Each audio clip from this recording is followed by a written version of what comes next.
El maltrato a la mujer no solo se manifiesta con golpes, la ausencia de igualdad de derechos o la violación de los mismos en muchos ámbitos también es violencia. Golpes, asesinatos, maltrato psicológico, vejaciones, claro que lo son. Pero también la falta de oportunidades, condenar a una hija a quedarse en casa y no estudiar por el simple hecho de ser mujer, cerrar espacios de alta gerencia en las empresas lo es igual, la brecha salarial de género, la falta de espacios políticos con real poder de decisión. Lo son las políticas públicas y leyes retrógradas que criminalizan a la mujer. Hoy en A Fondo, la violencia contra la mujer, un monstruo de muchas caras.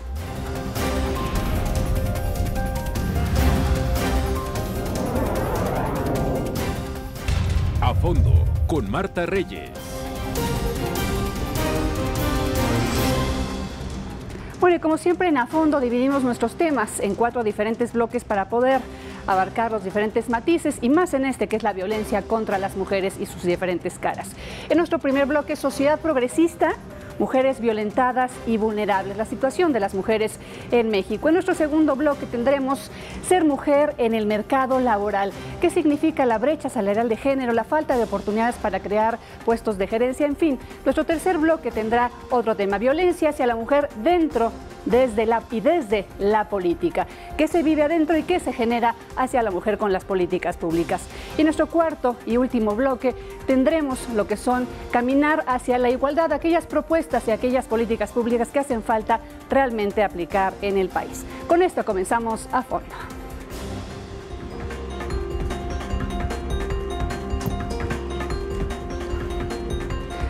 Bueno, y para comenzar este programa yo saludo a 2 de nuestras invitadas de este A Fondo, Beatriz Gasca, VP de Recursos Humanos y Responsabilidad Social de Gin Group. Muchas gracias por estar aquí. Muchas gracias por la invitación, Marta. Gracias, Beatriz. Encantada. Alejandra Chávez Camarena, magistrada del Tribunal Electoral de la Ciudad de México y presidente del Comité de Género y de Derechos Humanos. Gracias. Igualmente un gusto y muchas gracias por la invitación. Bienvenidas.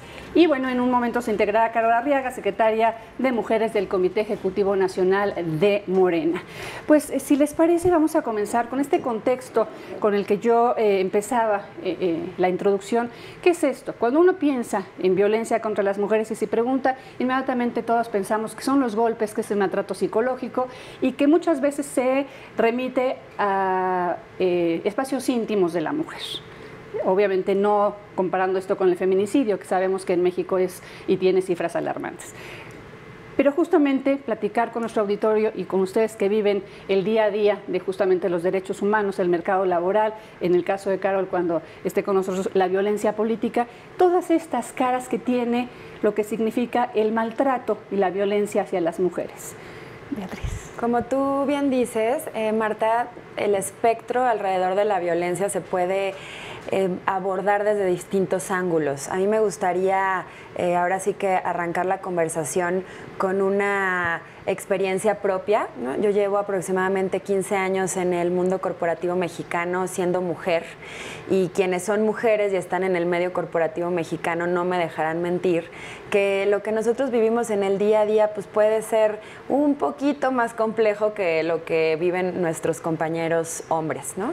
En alguna de mis experiencias profesionales realicé un proyecto que tenía que ver justo con fomentar una mayor igualdad de género al interior de esa compañía y esto me llevó a tener una portada en una revista, ¿no? Me hicieron favor de darme ese reconocimiento. Entonces, bueno, llega el día en que sale la publicación, yo toda la noche estuve pues muy emocionada con el hecho, ¿no? Y llego tempranito, antes de que abriera el puesto de revistas, compro todas las que tenía el puesto de revistas y me llevo una a mi trabajo como de manera muy orgullosa a enseñársela al que en ese momento era mi jefe. Entonces, recuerdo perfecto que entro, estaba el de espaldas, toco, se da la vuelta y aviento la revista incluso así como que hasta vuela, ya sabes, y cae sobre el escritorio. La ve y lo primero que me dice, me pregunta, ¿el dueño de la editorial es fulanito de tal? Y le digo, sí, sí es. Ah, seguramente le gustas. Y entonces la vuelve a poner sobre la mesa, se vuelve a dar la vuelta y sigue con los emails, ¿no? El tema del reconocimiento, cuando logramos tener logros de esta envergadura, por parte de los hombres generalmente, y ese es un tipo de violencia, está directamente relacionado a otra meritocracia que no forzosamente tiene que ser el talento femenino, ¿no? Y entonces ese tipo de violencia y este tipo de lenguaje y este tipo de suposiciones son las que también nos contraponen con pues nuestra propia identidad, ¿no? Y con lo que una mujer está buscando y lucha para romper este techo de cristal que ya sabemos que está tan marcado en nuestra sociedad. Así es, y que muchas veces se tiene que trabajar, digamos, el doble para demostrar capacidades. Todo el tiempo estás demostrando que además de bella, tienes capacidades intelectuales que te han llevado a donde estás, ¿no? Y eso es un asunto también de violencia porque justamente nos forza a hacer otras cosas que los hombres, y no es queja, nada más estamos contextualizando todo esto en lo que acabamos de conmemorar, que es el Día Internacional de la Mujer, de la lucha de las mujeres por sus derechos, que es el tema, ¿no? Así es, y desgraciadamente, como bien lo comentan, la mujer y las niñas, sufrimos todo tipo de violencia, ya sea física, sexual, y la sufrimos además desde lo privado y desde lo público. Es decir, la puedes sufrir en casa y la puedes sufrir en el trabajo, como el caso que nos acaba de exponer Beatriz, que es solo un ejemplo de los miles que hay en los que las mujeres son denostadas por la capacidad o por el solo hecho de ser mujeres. ¿De quién eres amiga? Muchas veces te comentan, ¿no? Pues, ¿de quién eres amiguita? ¿Por qué llegaste aquí cuestionando un tema de capacidad que a un hombre jamás le van a preguntar o a cuestionar? Así es. Justamente en este contexto de lo que vivimos las mujeres, mencionaba yo el tema del feminicidio, del maltrato intrafamiliar, que por supuesto son temas que nos duelen, temas que están visibles y que por más que se levantan alertas de género, por más que se crean leyes y políticas públicas, pues vemos que en México esto está creciendo. ¿Por qué? Porque hay una cultura machista y justamente nada más, porque no queremos que parezca un pleito con el género masculino, sino simplemente un caminar juntos hacia una sociedad más democrática y de mayor igualdad, que es justamente eso por lo que se conmemora el Día Internacional de la Mujer en el asunto de, pues, felicidades, muchas gracias, ¿no? Así es. Pero creo que ahí mismo refleja lo que no entendemos ha significado la lucha de las mujeres, y no es la flor o el feliz Día de la Mujer y qué bonitas son todas ustedes, sino justamente tener conciencia de lo que se ha luchado y que finalmente si nosotros estamos hablando de lo que nos va costando y lo que nos ha costado llegar a donde estamos, pues no imaginemos a aquellas mujeres que empedraron y abrieron el camino antes que nosotras, ¿verdad? Totalmente, y yo creo que retomando este punto, al menos las que estamos aquí en la mesa, pues me parece que hemos llegado ya a donde estamos al día de hoy, pues con una mentalidad diferente, ¿no? Y sabiendo que no podemos hacernos mella por este tipo de comentarios, pues que digamos desmeritan, ¿no? Le quitan mérito a nuestra trayectoria profesional, pero es una realidad que yo estoy muy casada con la idea que el lenguaje construye la realidad. Y entonces en la medida en la que nuestro entorno sigue utilizando frases como maneja como vieja, ¿no? Esa es muy típica, ¿no? O calladita te ves más bonita, en fin, que inclusive yo me río cuando las escucho y antes de ser más consciente del tema, incluso las llegaba a utilizar, pero de verdad como empezarle a quitar este halo a lo que es la feminidad y a lo que es incluso el feminismo, pues creo que nos puede dar como que pavimentar un poquito más el camino para que lleguemos de una manera menos compleja y teniendo que, una vez más, pues hacer conciencia a nuestros colegas de lo que pasa. Yo también creo que muchas veces no es un tema de malas intenciones por parte del sector masculino, ¿no? Hablando en términos corporativos, sino más un tema de desconocimiento. Cuando yo trato de implementar cuartos de lactancia, que me parece algo extremadamente básico e importante para apoyar que la mujer trabajadora pueda tener un balance entre vida profesional y personal, me ha tocado en muchas ocasiones inclusive explicar cómo es el periodo de lactancia, ¿no? Que no es un tema, insisto, de malas intenciones, sino de desconocimiento de las necesidades de las mujeres. Entonces, quienes estamos ya en una posición de liderazgo y podemos concientizar no quisiera decir educar, porque se oye muy soberbio, pero concientizar pues de las necesidades que tenemos como mujeres en la vida laboral, pues tenemos que hacerlo y tenemos que impulsar estas batallas a favor de las que vienen detrás de nosotros, ¿no? Adelante. Pero, mencionabas el tema cultural y me parece que es el tema toral. Porque hemos crecido en un mundo androcéntrico, es decir, todo gira alrededor del hombre. ¿Y esto qué genera? Genera que crecemos con una cultura machista, con estereotipos de cosas que las mujeres no deben de hacer o lo que deben de hacer, como estar en sus casas, tener hijos, alimentar a la familia y demás. Y el hombre es el que sale, el que trae dinero a casa y el que manda porque tiene este poder económico. Ya la UNESCO ha mencionado que es totalmente, la cultura no es estática, la cultura cambia y es necesario que los estereotipos culturales se vayan modificando y adecuando al momento histórico presente. ¿Y esto a qué me refiero? Si las normas cambian, los criterios cambian, las políticas cambian, como en el caso ya del reconocimiento de los derechos de las mujeres y que las mujeres podemos participar y debemos participar en igual de circunstancias, es decir, hombres y mujeres tenemos los mismos derechos, es eso, no es que les queramos quitar pero están algún escritos, derecho y demás. Alejandra, están escritos porque no se aplica. Y exactamente, eso es lo que dice la UNESCO, a ver, tenemos que cambiar y tenemos que generar una nueva conciencia, no porque así fue históricamente, quiere decir que tengamos que ser igual. Tenemos que cambiar y adaptarnos a las nuevas circunstancias y reconocer que la mujer ha sido discriminada históricamente y que ya es momento oportuno de cambiarlo. Así es. Pues justamente nos vamos a encaminar a nuestro siguiente bloque, hacemos una pausa y hablaremos justamente de esto, las mujeres en el mercado laboral. ¿En qué condiciones estamos respecto a los hombres? Volvemos aquí en A Fondo. Estamos de regreso en A Fondo con nuestro segundo bloque.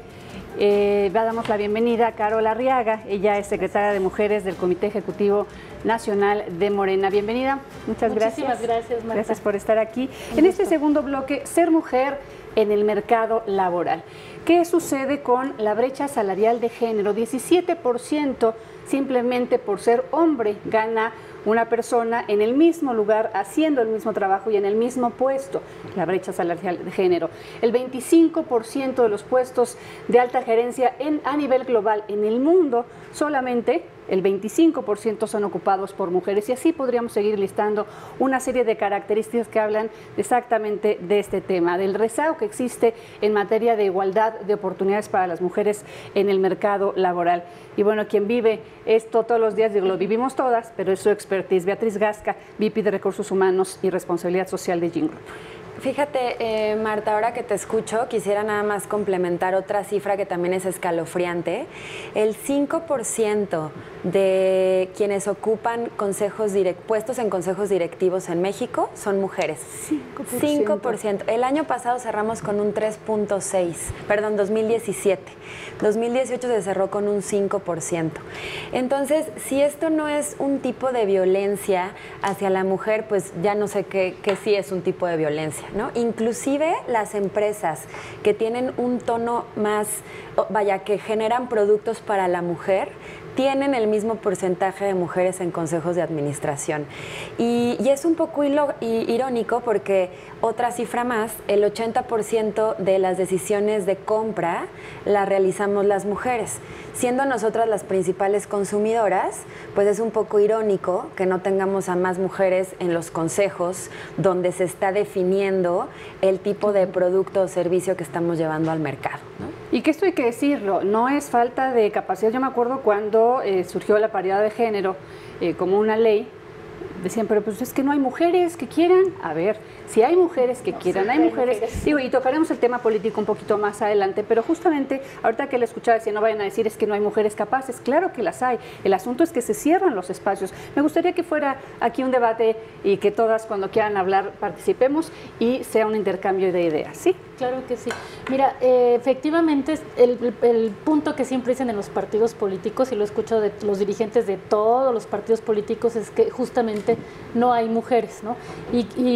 Pero curiosamente somos más de la mitad de la población y tenemos un mayor nivel educativo. Ciertamente en ciencias sociales, porque las ingenierías están en manos muy masculinizadas, ¿no? Las ingenierías, la física, ¿no? Esta forma de ciencias exactas, esta forma de estructura de pensamiento que es distinta, porque no se nos ha despertado el interés y se sobaja a las mujeres diciendo, tú no puedes, tú vete a lo social, tú vete a los cuidados, o sea, se empiezan a replicar estos estereotipos. Las mujeres claro que pueden y claro que hay muchísimas, pero creo que falta trabajar desde la autoestima de las mujeres, la seguridad de las mujeres y visibilizarlas. Las tienen al lado y no las ven, ¿no? Siempre es el pretexto de que no hay perfiles de mujeres que no pueden hacer campaña, pero ¿cuántos hombres, yo me pregunto, realmente tienen las capacidades y las habilidades para ser candidatos o para dirigir el gobierno de un estado y llegan a la presidencia o llegan a gobernadores o llegan a diputados y aprenden sobre la marcha, ¿no? O sea, sí, no llegan con la habilidad, sino se les abre el espacio para que ahí aprendan. Y a una mujer siempre se le cuestiona cuando empieza quiere tener esa oportunidad, dice, no, es que no está capacitada. Cuestión que no se pregunta en relación con los hombres, no es algo muy naturalizado. Y estás describiendo el ambiente político, pero justamente todas estas características se viven en el mundo laboral. En el espacio público, más que político. Exacto. Por ejemplo, PNUD, es el Programa de Naciones Unidas para el Desarrollo, hizo un ejercicio, me parece que es de 2016, en el que establece que por cada $1 que gana un hombre, la mujer gana 77 centavos. Ese es un ejemplo. Y otro que también está en ese estudio es que menos del 20% de quienes poseen propiedades son mujeres. Esto que, bueno, también históricamente las mujeres han tenido prohibición para tener alguna posesión, ¿no? Porque lo normal es que el marido te mantenga o tu papá y demás.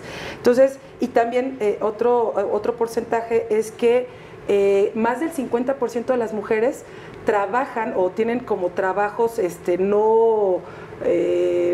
formales, con trabajos informales. Entonces, ¿esto qué quiere decir? Que en el ámbito laboral, indudablemente las mujeres, el acceso al trabajo es mucho más complicado que para los hombres. Uno, por cuestionamientos de capacidad, de ideología, o incluso en el tema de partidos políticos, porque me ha tocado participar en foros y critican mucho que esa mujer no merece llegar porque además es hija de no sé quién, o esposa de no sé quién, o hermana de no sé quién. Lo que a un hombre no le cuestionan. Entonces me parece que en todos los niveles y en todos los ámbitos siempre hay una crítica mayor para las mujeres que para los hombres. Claro. Que aquí hay un asunto que me parece que hemos tocado y que no hemos profundizado, que es la autoestima, lo que es el mindset, lo que es el techo de cristal, que famosamente se conoce como techo de cristal, que es también eso que nosotras mismas nos ponemos.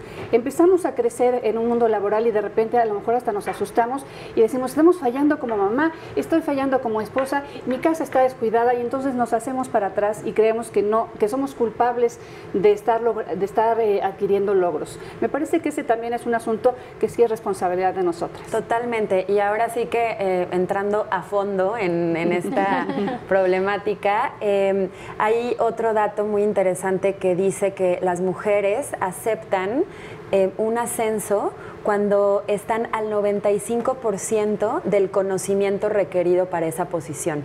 Y los hombres lo aceptan teniendo el 60%. Exacto.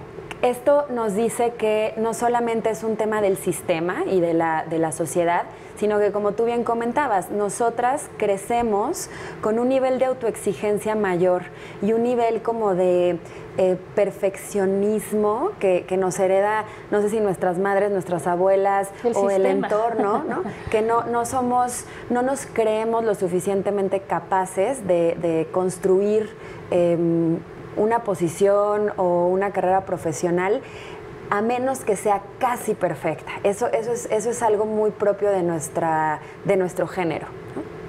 Por ejemplo, ahorita pensando en este momento, la terna para ministras. ¿Cuándo se ha visto tanta crítica cuando las ternas eran de puros hombres que les criticaran el que si eran esposos de, ¿no? Pero siempre han sido siempre las y los candidatos cercanos. Son cercanas, por eso mandan esas ternas. Pero ahora que son mujeres les están pegando, cuestionan un tema de trayectoria que las tres tienen. Una es magistrada presidenta de un tribunal, tienen carrera jurisdiccional las tres, quizás no la carrera del Poder Judicial de la Federación, pero tienen carrera dentro del sector, tienen conocimiento, tienen estudios y han sido totalmente cuestionadas. Y me parece que si hubieran sido hombres no sería así. Y por organizaciones de por mujeres, que es lo peor.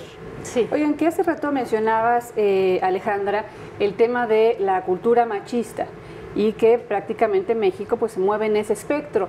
Habrá quien seguramente está pensando, allá del otro lado de la pantalla, a ver, pero si en México se vive un matriarcado en muchas casas, porque finalmente las jefas de familia en muchos hogares mexicanos, por abandono, por lo que podamos analizar en cada característica, es una mujer la que lleva la batuta. ¿Qué dirían a esto? Es que todas no es tenemos que decir. No, en realidad no es un matriarcado, hay es una línea materna que se sigue, ¿no? Pero no es matriarcado porque finalmente las mujeres están sometidas a este sistema patriarcal, las mujeres deciden al interior de sus casas el color de la cocina, la comida, lo que se va a comprar, pero no están tomando las decisiones realmente trascendentes e importantes, ¿no?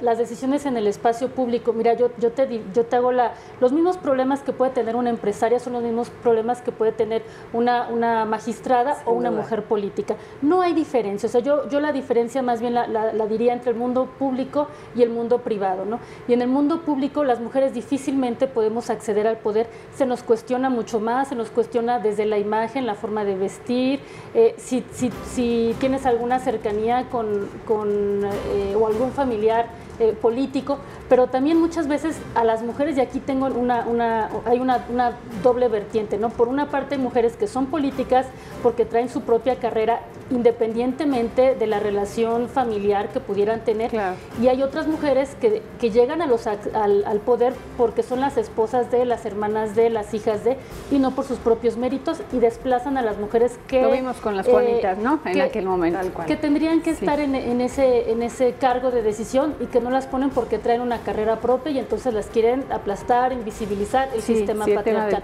Entonces tenemos este doble vertiente y se da no solamente en el ámbito político partidista, sino en todos los espacios a mí me parece públicos. Que el propio cuestionamiento tiene la respuesta. O sea, tú bien decías, yo creo que sí hay un matriarcado, efectivamente, pero dentro de los hogares. Y justo eso es lo que ha distinguido, es el tema que nos tiene aquí. A la mujer se le ha visto para estar en lo privado y al hombre en lo público. Claro, la mujer manda de su casa, pues sí decide qué va a hacer de comer. El color de la cortina. Claro, sí hay un matriarcado en el hogar, pero no fuera. Entonces, justo eso es lo que se tiene que cambiar. No el cambio de roles como tal, ahora ustedes se quedan en casa, no, sino compartir esos roles que se han impuesto como parte del estereotipo que una sociedad ha impuesto, pues. Entonces, ¿de qué se trata? Que las mujeres salgan y los hombres apoyen en el hogar, porque también es obligación. Y también es obligación de las mujeres llevar dinero al hogar. Entonces, tienen que salir a trabajar. Me parece que es compartir simplemente esos roles impuestos por la propia sociedad. Borrar esos roles que nos tienen impuestos. Vamos a hacer una pausa, si nos permites, Carol, y justamente ya regresamos al mundo de la política y la violencia contra las mujeres. Volvemos, estamos juntos y juntas en A Fondo. Estamos de regreso a Fondo, violencia hacia la mujer dentro y desde la política. Beatriz Gasca, VP de Recursos Humanos y Responsabilidad Social de Gin Group con nosotros, Alejandra Chávez Camarena, magistrada del Tribunal Electoral de la Ciudad de México y presidenta del Comité de Género y Derechos Humanos, y Carol Arriaga, secretaria de Mujeres del CEN de Morena. Y bueno, justamente ya habíamos adelantado un poco de lo que se vive dentro de la política siendo mujer. Esta violencia política de género, que así se llama, que así se comienza a legislar, recientemente se creó un protocolo, etcétera, pero que finalmente, como decíamos en alguno de nuestros primeros bloques, la ley escrita se ve muy bien. El problema es que no se aplica y esta violencia de género, según documentó la FEPADE, por lo pronto en las últimas elecciones que fueron las del 2018, con una grave cantidad de casos, 103. Sí, el problema realmente, también les comentaba, es la prevención. Tenemos que abocarnos a la prevención y la mejor forma de prevenir es a través de la educación en la casa y la educación en la escuela, porque a partir de ahí vamos a a tomar las medidas de respeto o de irrespeto hacia las mujeres, ¿no? De corresponsabilidad de las tareas del cuidado y crianza de los hijos y de las hijas, de los hogares, que es una parte muy importante que está muy naturalizada que esté de manera principal, si no es que casi exclusiva, en manos de mujeres, y ese es el gran problema. Yo tengo inclusive una frase, o sea, si queremos más mujeres en la política, necesitamos más hombres en la cocina, ¿no? Y no es una cuestión de discriminación, sino es una invitación a los hombres a ser corresponsables, a ejercer una paternidad más plena, más humana, o sea, los hombres sí tienen derecho a llorar, o sea, no es como la canción Boys Don't Cry, para nada, o sea, necesitamos hombres que no tengan miedo a expresar sus emociones, que se les deje de discriminar cuando se dedican a las labores de la casa, que no dejen de criticarlos cuando ganan, ayudas a tu esposa. Cuando ganan menos que su esposa, cuando se dedican al cuidado de los hijos, pero muchas veces nosotras las mujeres y también los hombres dentro de este sistema patriarcal, cuando un hombre se dedica a esas labores, pues es un poco hombre, es un mandilón, bueno, hasta se meten con la orientación sexual, ¿no? Necesitamos fomentar también la vulnerabilidad en los hombres, o sea, que sea más aceptada socialmente. Y perdón que les cuente o que haga este tipo de analogías, pero me parece una manera muy práctica de clarificar lo que vivimos nosotras, sobre todo para los compañeros que nos están escuchando el día de hoy. Yo me acuerdo, estudiaba durante un tiempo fuera del país y entonces cada que había, en ese tiempo no teníamos celulares como estos, no smartphones ni nada, entonces mi mamá me daba el teléfono de la casa en la que estaba sucediendo el evento familiar, llámese Navidad, cumpleaños, lo que sea. Yo marcaba y tengo muy presente que cada año contestaba mi mamá, y ya se la pasaban al abuelito, al primo, al sobrino, a la tía, y una tía que no puedo decir su nombre porque ya le he ventaneado en varias ocasiones, y me dijo que por favor la dejara de ventanear, pero siempre me decía, oye hija, qué bueno que estás allá estudiando y preparándote y no sé qué, te deseo lo mejor, pero sobre todo que te cases con un dueño de una empresa. Siempre me lo decía, yo estaba bien chavita, no sé, tenía como 16, 17 años, y conforme fue pasando mi vida en el mundo corporativo, pues yo me empecé a cuestionar si realmente ese mensaje lo tenía que tomar de una manera como tan directa, porque pues al final del día yo también podía volverme la directora de una empresa y casarme a lo mejor con un director de una empresa, ¿no? Y unir talentos, pero no forzosamente realizarme a través de alguien que ya estaba ahí, ¿no? O sea, yo podía ser la propia CEO o presidenta de algún organismo o corporación. Y el mensaje yo sé que lo hacía con todo el cariño y el amor del mundo, pero es como nos van programando culturalmente y nos van educando para asumir un rol. Un buen hombre para engañarte, que te apoye, así fue educada. Y aprovechando este bloque como para mencionar el tema de la violencia política contra las mujeres por razón de género, y aprovechando que está Carol aquí, me parece que el tema, el más grave o el fundamental en nuestro país es que no hemos logrado tener la normatividad requerida para regular la prevención, la erradicación, las garantías de no repetición, reparación del daño y demás, para lograr erradicar efectivamente la violencia política contra las mujeres por razón de género. ¿Y a qué me refiero con el gusto de que esté Carol aquí, aprovechando que es de Morena, que es el grupo mayoritario tanto en el Senado como en la Cámara de Diputadas y Diputados? ¿Por qué? Porque desde la legislatura pasada mandaron, me parece que 15 iniciativas, o más de 15 senadoras mandaron una iniciativa que se aprobó en la Cámara de Diputadas y Diputados y la mandaron al Senado y está parada. También la FEPADE también mandó una iniciativa para poder hacer que sea un delito y demás el tema de la violencia política contra las mujeres por razón de género, y está parado. Me parece que es el momento oportuno y necesario para que se pueda tener en la norma primero la definición, porque eso ha sido un grave problema, que no sabemos que hay tres vertientes. Una cosa es la violencia de género, la violencia política, otra la violencia política de género y otra la violencia política contra las mujeres por razón de género. ¿Qué han hecho las instancias? La FEPADE, el Instituto, el INE, INMujeres, Tribunal Electoral Federal, crearon un protocolo para la atención de la violencia política. No solamente el instituto, digamos, nuestro partido ya tiene su protocolo, nuestro protocolo para la paz política.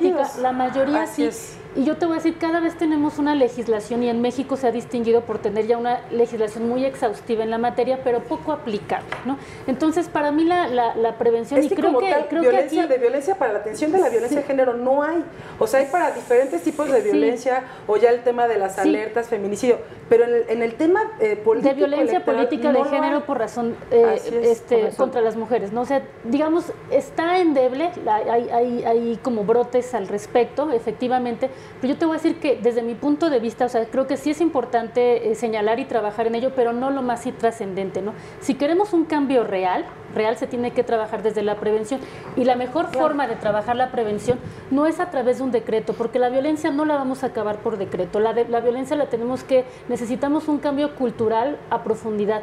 Para mí lo más importante, y eso que soy abogada, ¿no? O sea, pero lo más importante en lo que tenemos que trabajar es en la educación, te decía, en la casa y en la escuela y en los medios de comunicación, porque finalmente si aparecen en los medios de comunicación, en los comerciales, siempre aparece la mujer como un artículo sexual, un objeto sexual, cuando aparece la mujer reproduciendo estereotipos de género, la mujer madre, la mujer bonita, la mujer que lava los trastes, la mujer que está atendiendo el hogar, y no aparecen las mujeres como empresarias, como políticas. Entonces empezamos a reproducir, y en el imaginario colectivo no estamos aprendiendo a ver a la mujer y a respetar a la mujer en ese ámbito. Entonces cuesta mucho trabajo, porque finalmente cuando una mujer llega al poder, sea político, sea económico, ¿qué es lo que pasa? Pues los hombres lo ven inclusive como una agresión, porque una mujer más ahí significa un hombre menos en esos espacios. Y me parece que entonces, lo que dices efectivamente es como atacar el tema, pero desde todas las vías posibles. Pero por eso me refiero, o sea, y eso sería para prevenir, que es la erradicación más bien, que es lo fundamental. Pero es necesario, de verdad, o sea, yo lo veo yo me dedico a la protección de los derechos político-electorales de la ciudadanía en general, pero hemos tenido muchos casos aquí en la Ciudad de México de violencia política contra las mujeres por razón de género, y temas intrapartidistas, y temas en el proceso electoral pasado y demás, en donde hemos aplicado protocolos dentro de casa, o hemos visto que los partidos tienen protocolos y no los aplican.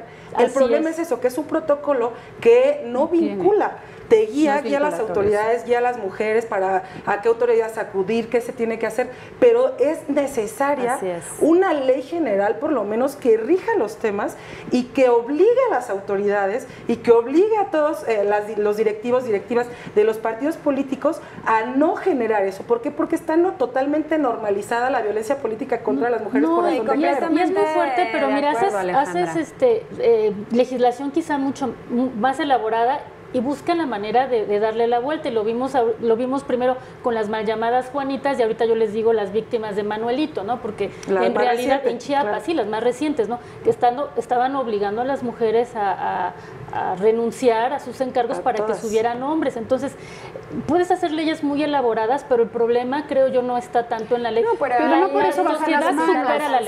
No por eso bajar las manos, digamos, en materia de legalidad y de atacar por todos los frentes. Sí, atacar por todos los frentes. Yo creo que de realidad que hoy hay una situación de injusticia hacia la mujer en el sector público o privado, ¿no? Independientemente de ello. Ahora, tampoco es encontrar el hilo negro. O sea, en el corporativo llevamos haciendo este tipo de políticas internas de sanción hacia cualquier violencia que haya hacia la mujer. Me parece que desde el sector político tal vez deberían de escucharnos un poco más y permitir pues que compartamos lo que ya está probado y que simplemente se tiene que replicar hacia el interior del sector público. Tomar medidas para que, por ejemplo, más mujeres puedan acceder a los consejos de administración o ser administradoras de las grandes empresas, ¿no? Creo que muchas... se puede crear muchos mecanismos positivos, ¿no? e incentivos para incorporar a las mujeres tanto en espacios de poder económico como de poder político. Pero hay que ¿no? Y desde el marco judicial, porque por ejemplo, y desde el marco legislativo, por supuesto, ¿no?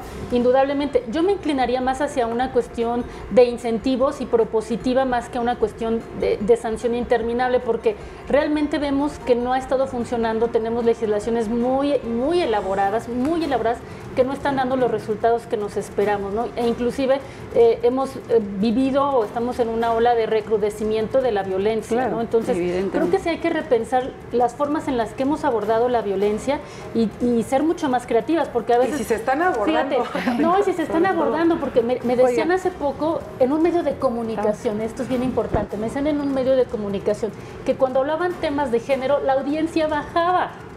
Bueno, porque a veces quien esté sintonizando la pantalla, el programa y es hombre, dice, ya van a empezar las mujeres, ¿no? Sí. Aquí el tema es eso, aclarar que no es una lucha entre géneros, sino... Y hay quienes están totalmente comprometidos con la lucha y con el apoyo hacia la pero mujer. hay que buscar esta empatía y multiplicarlo, ¿no? Creo que este es el gran reto que traemos. Así es. Vamos a hacer la pausa aquí en A Fondo. Está muy bueno esta plática, pero las pausas comerciales nos persiguen. Regresamos. Estamos hablando de la violencia contra las mujeres, un monstruo de muchas caras.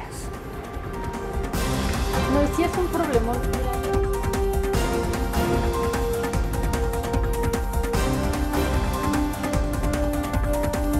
Estamos de regreso en A Fondo, cuarto y último bloque, caminar hacia la igualdad. Y estamos de verdad, qué lástima que estábamos en pausa, hubiéramos querido compartir con ustedes esto que estamos viviendo. Y justamente el tema el del día a día en la política mexicana, no solamente en la creación de leyes, sino en la aplicación de las mismas.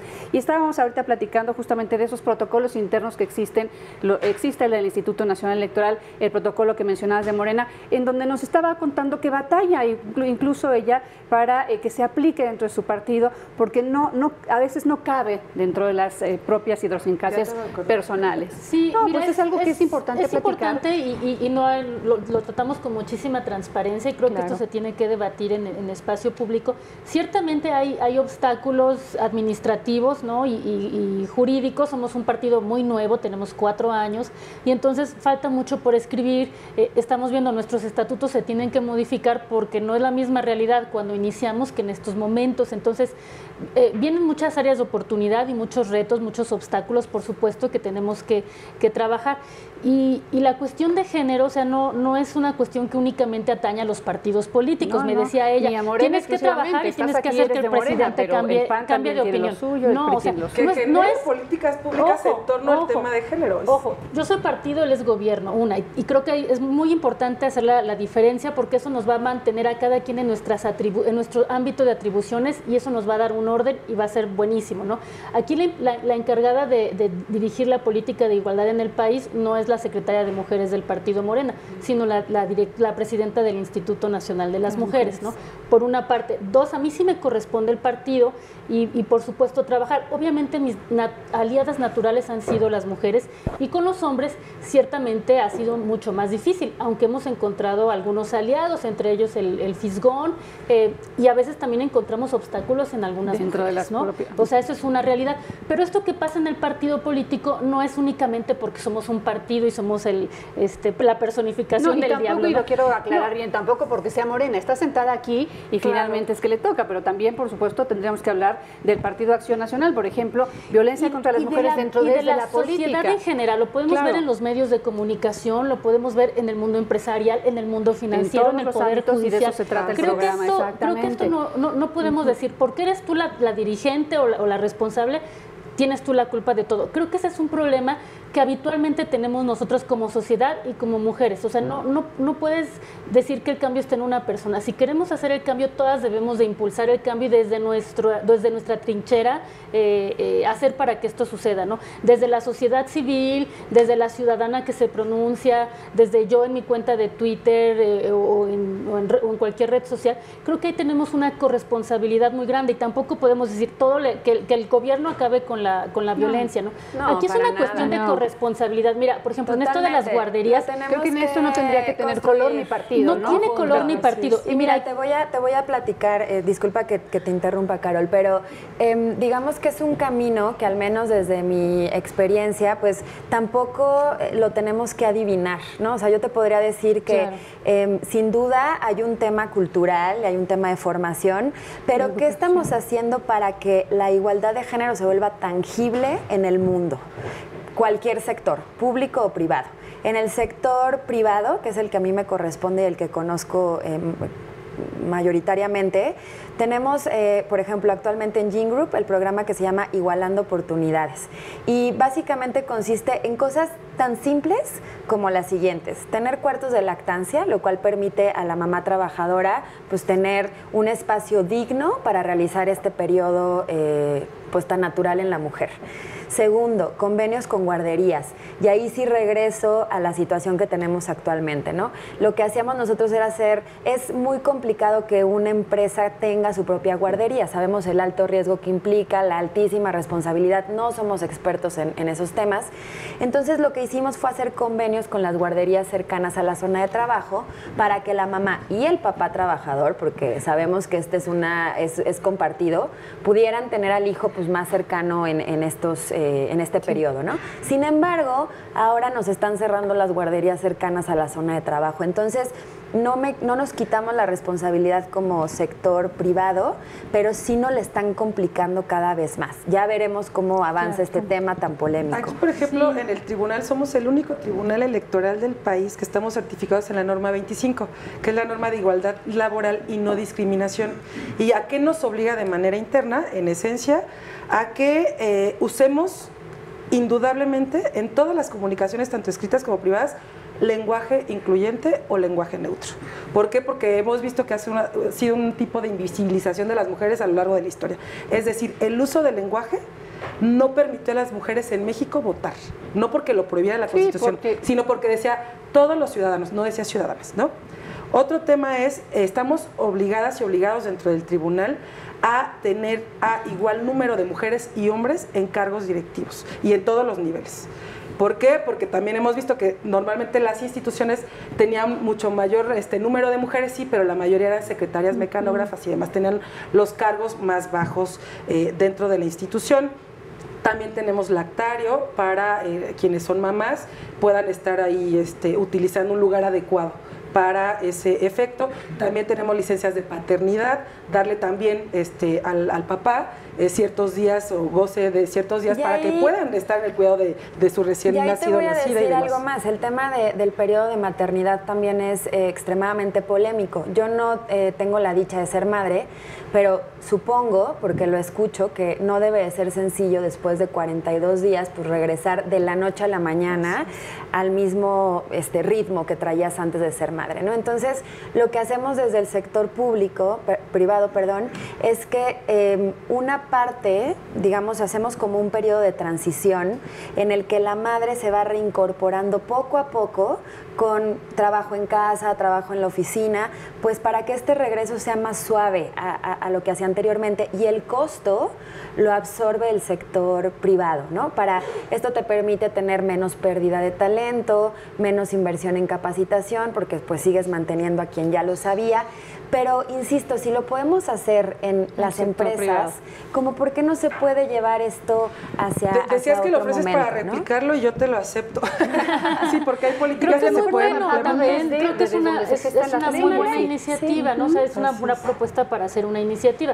Lo cierto también es que cuando las mujeres empiezan a tener este tipo de flexibilidad, sus posibilidades de crecimiento profesional se ven aminoradas, ¿no? Entonces, esta flexibilidad de horarios puede también tener un costo pero si es una política desarrollo pública, profesional, si es ya ¿no? algo regulado y algo trabajado, no tendría que haber esos castigos, porque exactamente es lo que estamos tocando aquí. Ser mujer no tiene por qué, porque muchos puestos de alta dirección o muchos crecimientos no se dan justamente por eso, porque dicen, no, ella ya es mamá, va a faltar mucho porque ya tiene hijo. No es esta cuestión, sino también es de ir involucrando también a los papás en el cuidado. O sea, licencias de paternidad hay muy pocas.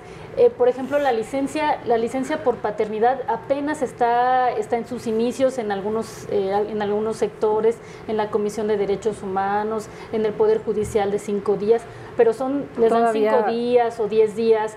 Entonces esto genera un desequilibrio. O sea, creo que aquí el punto es llegar a la corresponsabilidad y que los papás le entren en igualdad de circunstancias que las mamás, que no sea únicamente una cuestión del gobierno, o sea, celebro que una empresa esté tomando esta iniciativa. Creo que el sistema de guarderías funcionaría mejor si se viera de esta manera, ¿no? Por una parte el gobierno, por otra parte los empleadores y por otra parte los padres y las madres, ¿no? Porque ellos tampoco pueden, el Estado no puede suplantar esa obligación de cuidado de las hijas y de los hijos. Creo que aquí tiene que haber una convergencia en esta responsabilidad e ir trabajando en ese sentido, ¿no? Y en definitiva, o sea, bueno, el proyecto no se ha suspendido.